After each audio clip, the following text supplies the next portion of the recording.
Hai guys, hello YouTube, it's me, Michi Diari.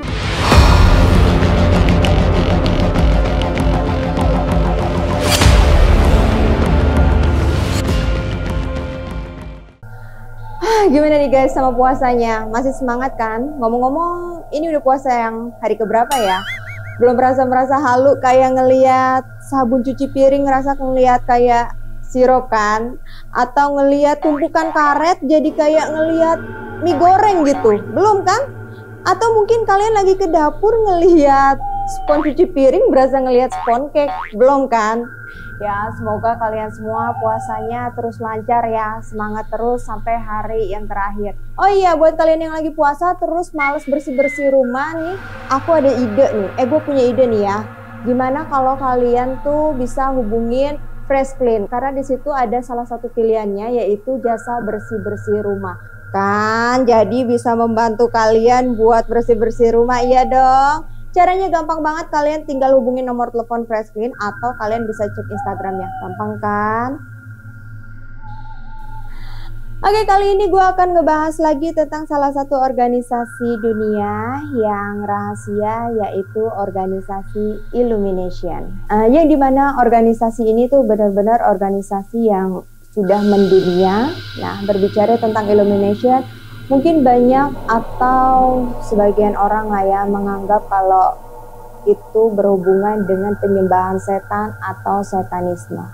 Nah, buat kalian yang belum tahu apa itu Illumination, di sini gue akan kasih tahu sedikit ya. Kalau Illumination itu adalah salah satu organisasi rahasia yang didirikan oleh Adam Weishaupt pada tanggal 1 Mei 1776 di Diego Street, Bavaria. Illumination ini didirikan untuk melawan pengaruh agama dan menentang penyalahgunaan kekuasaan oleh pemerintah dan ideologi yang disebut Illumination website. Nah, bisa dikatakan bahwa mereka adalah sekelompok organisasi kecil. Jadi pada saat itu anggotanya hanya baru 650 orang anggota saja. Dan bahkan pada saat masa tertingginya itu hanya mencapai 2.500 anggota saja, yang dimana itu masih terhitung kecil ya guys, karena itu terkumpul dari seluruh dunia. Cara mereka menjadi besar itu dengan cara sistem sleep cell atau sel tidur. Nah, ini adalah istilah dari anggota Illumination, di mana salah satu anggotanya itu bakal masuk ke dalam anggota lain seperti Freemason atau anggota-anggota atau organisasi di mana anggotanya itu akan masuk ke organisasi-organisasi yang lain seperti organisasi Freemason, yang dimana mereka itu akan memberi paham apa itu Illumination, memberitahu tentang Illumination. Ya, ini tuh mirip-mirip kayak mereka tuh mencuri anggota lain atau mensabotase anggota lain. Nah, seperti yang udah gue ceritakan di video gue sebelumnya, bahwa Illumination itu terinspirasi dari Freemason. Nah, buat kalian yang belum nonton videonya, kalian bisa nonton dulu, karena di situ gue sudah ngejelasin apa itu Freemason, dan gue ngejelasin juga perkembangan Freemason yang ada di Indonesia. Dan yang akan gue bahas dulu di sini adalah tentang keyakinan dari Illumination. Jadi itu ada dua sisi yang pernah dijelaskan dalam sejarah, yaitu tentang ritual aneh mereka dan tujuan besar mereka. Nah, Illumination ini udah dikenal sebagai sekta yang melakukan ritual yang sangat aneh dan tidak biasa. Jadi mereka menggunakan simbol dan nama-nama samaran agar tidak mudah teridentifikasi. Nah, bahkan mereka tuh membagi beberapa anggotanya itu dengan nama-nama lain. Nah, pada awalnya mereka itu nggak mempercayai siapapun yang usianya 30 tahun ke atas, karena mereka menganggap kalau yang usianya 30 tahun ke atas itu adalah mereka sudah dewasa. Nah, sifat orang dewasa itu adalah mengatur dan memerintah. Mereka tidak suka sifat itu. Nah, mereka juga adalah sekelompok orang yang paranoid. Jadi apapun ritual yang mereka lakukan itu benar-benar harus mereka rahasiakan. Mereka sangat takut dengan banyak orang di luar. Sistem yang mereka pakai itu sama seperti sistem intelijen, yaitu selalu waspada. Jadi siap mempertaruhkan nyawa mereka demi menjaga kerahasiaan anggota mereka. Nah, apakah Illumination itu berhasil menguasai dunia? Jadi banyak orang yang beranggapan bahwa Illumination itu telah berhasil dan dunia telah diambil alih oleh Illumination. Nah, itu artinya sistem yang kita pakai saat ini tuh masih di bawah kendalinya si Illumination. Namun para ilmuwan membantah dan mengatakan bahwa yang terjadi itu bukanlah seluruhnya diambil oleh Illumination, melainkan hanya sebagian atau setengah saja yang dikuasai oleh mereka. Bahkan banyak yang sulit nih guys buat membedakan ini tuh sebenarnya keberhasilan dari Illumination atau keberhasilan dari Freemason ya.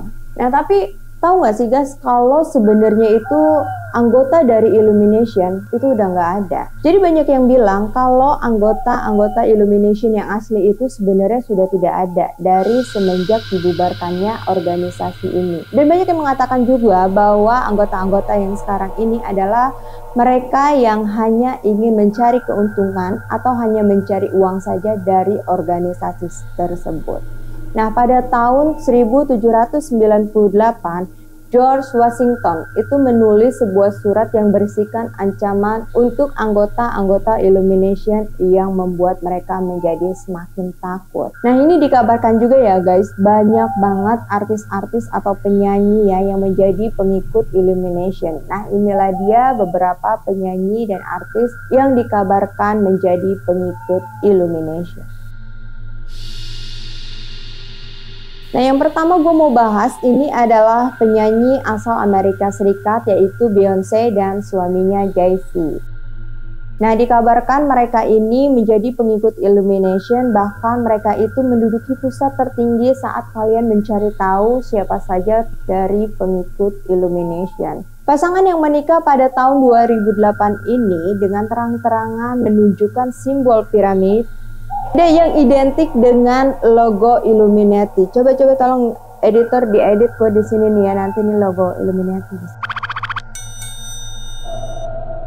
Nah, bahkan sebuah teori itu juga mengatakan bahwa Jay-Z mengidolakan sekali gereja setan yang berada di Aleister Cornell. Nah, penampilan Jay-Z juga saat dia sedang di atas panggung itu juga dicurigai bukanlah murni dari dirinya. Pengakuan itu terkuat pada saat Jay-Z melakukan wawancara dengan MTV yang mengatakan bahwa dirinya telah dibantu oleh sesosok laki-laki yang bernama Frogman.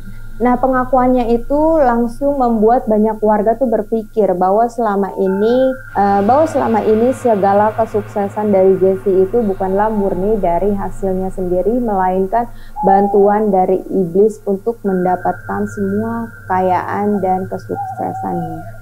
Dan bahkan pemeluk agama Kristen juga mengatakan bahwa Jay-Z itu sebagai Jehovah. Jadi Jay-Z ini pengen banget disetarakan dirinya dengan Tuhan, makanya dia menyebut dirinya sebagai Jehovah, yang dimana kalau di Alkitab itu bisa diartikan sebagai Tuhan. Nah, begitu juga dengan Beyonce yang diragukan saat sedang manggung oleh teman-teman terdekatnya. Nah, Beyonce juga mengaku bahwa dirinya juga mendapat dukungan dari sosok wanita yang bernama Sasha Fierce. Yang dimana itu membuatnya menjadi semakin berenergi dan yang membuatnya untuk tampil tanpa mengenal lelah. Nah, banyak yang menduga bahwa sosok wanita itu adalah dari alter ego atau dari alam gaib yang memasuki tubuh Beyonce dan juga Jay-Z. Jadi membuat mereka tuh jadi semakin kuat dan berenergi saat ada di atas panggung. Yang dimana itu hanya bisa diakui atau dilakukan oleh anggota-anggota Illuminati saja. Nah, anggapan itu tuh semakin kuat setelah mengeluarkan video klip mereka yang berjudul Website, yang bertempatkan di Museum Louvre, Paris. Jadi di video itu mereka menyisipkan pesan-pesan rahasia seperti menggambarkan 13 anggota penari serta patung malaikat jatuh yang dianggap sebagai Lucifer. Bahkan kelahiran dari putri Beyonce ini juga menjadi kontroversi. Jadi Beyonce ini seringkali salah sebut bulan lahir anaknya, yang dimana seharusnya bulan lahir anaknya itu di bulan Januari, tapi Beyonce sering salah menyebut menjadi bulan Februari. Nah, nama dari anak Beyonce ini yaitu Oluflay itu juga menjadi kontroversi karena dari arti nama itu adalah Putri Lucifer. Yang kedua ini adalah salah satu penyanyi juga, dia dari Amerika yaitu Katy Perry. Jadi Katy Perry ini lahir di keluarga yang sangat kental kekristenannya. Tapi Katy Perry ini juga menjadi penyanyi paling teratas saat kalian mencari tahu tentang siapa saja pengikut dari Illuminati. Pertama kali Katy ini memulai karirnya menjadi penyanyi gereja. Dia sering banget membawakan lagu-lagu rock dengan banyak kutipan-kutipan Injil di dalamnya. Katy Perry juga sangat mengidolakan Amy Grant. Dia adalah seorang penyanyi gereja yang sangat terkenal. Jadi dia tuh penyanyi yang sangat sukses yang memulai karirnya juga dari penyanyi gereja itu. Nah, musik-musik yang dibawakan oleh Amy Grant ini dulunya itu musik Kristen kontemporer. Nah, dia itu bahkan dijuluki sebagai Queen Stone Pop. Namun sayangnya si Katy Perry ini tuh nggak menunjukkan kesuksesannya, nggak kunjung sukses kayak idolanya itu si Amy Grant. Sampai akhirnya si Katy Perry ini melakukan pemujaan setan dengan cara memakan daging manusia sebagai menu utamanya. Bahkan Katy Perry juga pernah berstatement bahwa dirinya menjadi lebih kuat dan bersemangat setelah dirinya melakukan pemujaan setan. Nah, Katy Perry ini juga menganjurkan untuk banyak orang ya, mengajak lah ya, agar memuja setan sedari dini karena itu bisa membuat diri mereka tuh menjadi semakin kuat dan percaya diri. Jadi kayak seakan-akan si Katy ini mengajak gitu loh guys. Jadi bukan kayak dia menunjukkan aja, tapi benar-benar membawa. Nah, dugaan bahwa Katy Perry ini adalah sebagai anggota Illuminati itu semakin terkuak setelah munculnya video klip yang berjudul Dark Horse, di mana video itu juga mengeluarkan banyak pesan-pesan rahasia seperti latar belakang Mesir, mata satu, atau mata dewa, atau mata horse. Di dalam sebuah majalah Rolling Stone, Katy Perry juga membuat pernyataan yang sangat mengagetkan dan mengatakan, ini gue sambil baca ya guys, dan ini karena benar-benar Katy Perry-nya tuh bicara seperti itu. Dengar, jika memang Illumination itu ada, saya ingin diundang dan saya ingin bergabung. Saya tidak melihat semua omong kosong itu. Ayolah, ajak aku bergabung. Aku ingin berada di dalam kelompok itu. Saya tidak tahu sama sekali apa itu Illumination. Tetapi kedengarannya gila. Orang-orang di internet yang tak punya kerjaan itu juga ikut-ikutan menggerakkan tangannya dan membentuk segitiga yang tidak jelas. Jika orang percaya dengan alien dan Illumination, itu bagus. Itu yang dia katakan. Nah, ada lagi penyanyi dari Indonesia yang sudah gue jelasin di video gue sebelumnya. Nah, itu buat detailnya kalian bisa nonton karena di situ gue udah ngejelasin dia tuh antara Freemason atau Illumination. Gimana guys? Kalian percaya Illumination atau Freemason itu ada? Atau kalian yakin bahwa Freemason dan Illumination itu sudah mendunia? Dan kasih tahu gue video-video apa lagi yang mau gue bawain untuk kalian. Buat kalian yang berhasil idenya gue tayangin di video selanjutnya, admin gue bakal hubungin kalian, berhak buat dapatin satu kaos menarik seperti ini. Oke guys, sampai jumpa di video selanjutnya. Bye-bye.